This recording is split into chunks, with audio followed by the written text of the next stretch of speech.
come on, some of my buddies here have gone through this, and as you go through chemo and radiation stuff, you accumulate some things that you need to have, some crutches and things to get you through the day. One of them I found is pretty important is Destin. And I found out that you've got to be wide awake in the morning to make sure which tube you're using on your toothbrush. I found that out the hard way. And so if I don't get this, and I heard the other night what I was going to say about Eddie.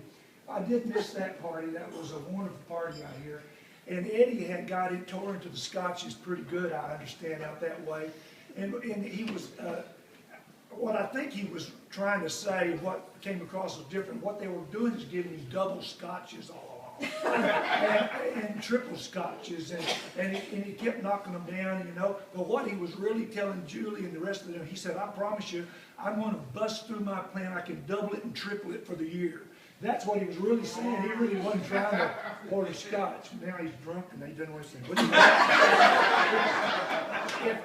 if I mess this up, they say when you're taking chemo, you can say chemo brain because you kind of get a little fuzzy. So I'll use that as an excuse. But first of all, I want to thank Julie and Rick and all my buddies around here for keeping your tree up, Julie, for such a long time. This is the earliest Christmas party I've ever been to in my life. It's so thoughtful and it's wonderful to have great friends like you guys, all of you in this room. It's wonderful to pull through what we're doing, but also always have Christmas every day whenever you can have it. Yeah. And the Gross's house sounds like a pretty good place to hang out to me. So I would say this. 'Twas the night before Christmas. Went all through the house. Not a creature was stirring, not even except two wiener dogs. That's new, Doug. Except two wiener dogs. Oh, anyway, not a creature was stirring, not even a mouse. And the stockings were hung by the chimney with care in hopes that St. Nick soon would be there. And the children are all nestled, all snug in their beds, while visions of sugar plums danced in their heads. And Mom in her kerchief and I my cap had just settled down for a long winter's nap. When out of the lawn there rose such a clamor, I sprang from my bed to see what was the matter. Away to the window I flew like a flash. I tore open the shutters and threw up the sash. The moon on the breast of the new fallen snow gave a luster of midday to objects below. And what to my wondering eyes should appear but a miniature sleigh and 8 tiny reindeer. And a little old driver so lively and quick, I knew in a moment it must be St. Nick. More rapid than eagles, his coursers they came. He whistled and shouted and called them by name. Oh, Dasher, oh, Dancer, and Prancer, and Vixen, oh, Comet, and Cupid, and Donner, and Blitzen, to the top of the porch, to the top of the wall. Now dash away, all.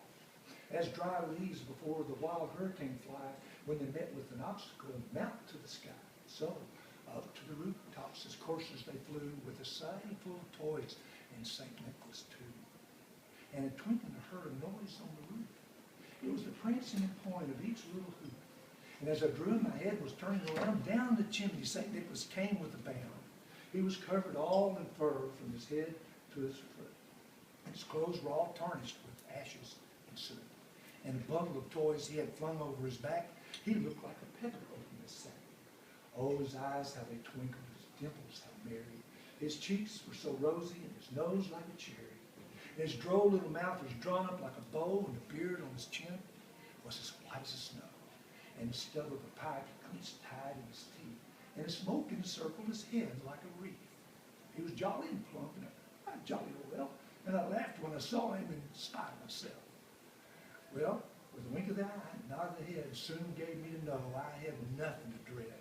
He spoke not a word, but went straight to his work, filling all of the stockings, and then turned his head with a jerk.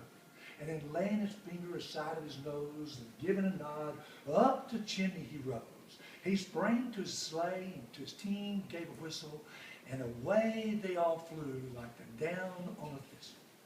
And I heard him exclaim as he drove out of sight, Merry Christmas to all, and to all a good night.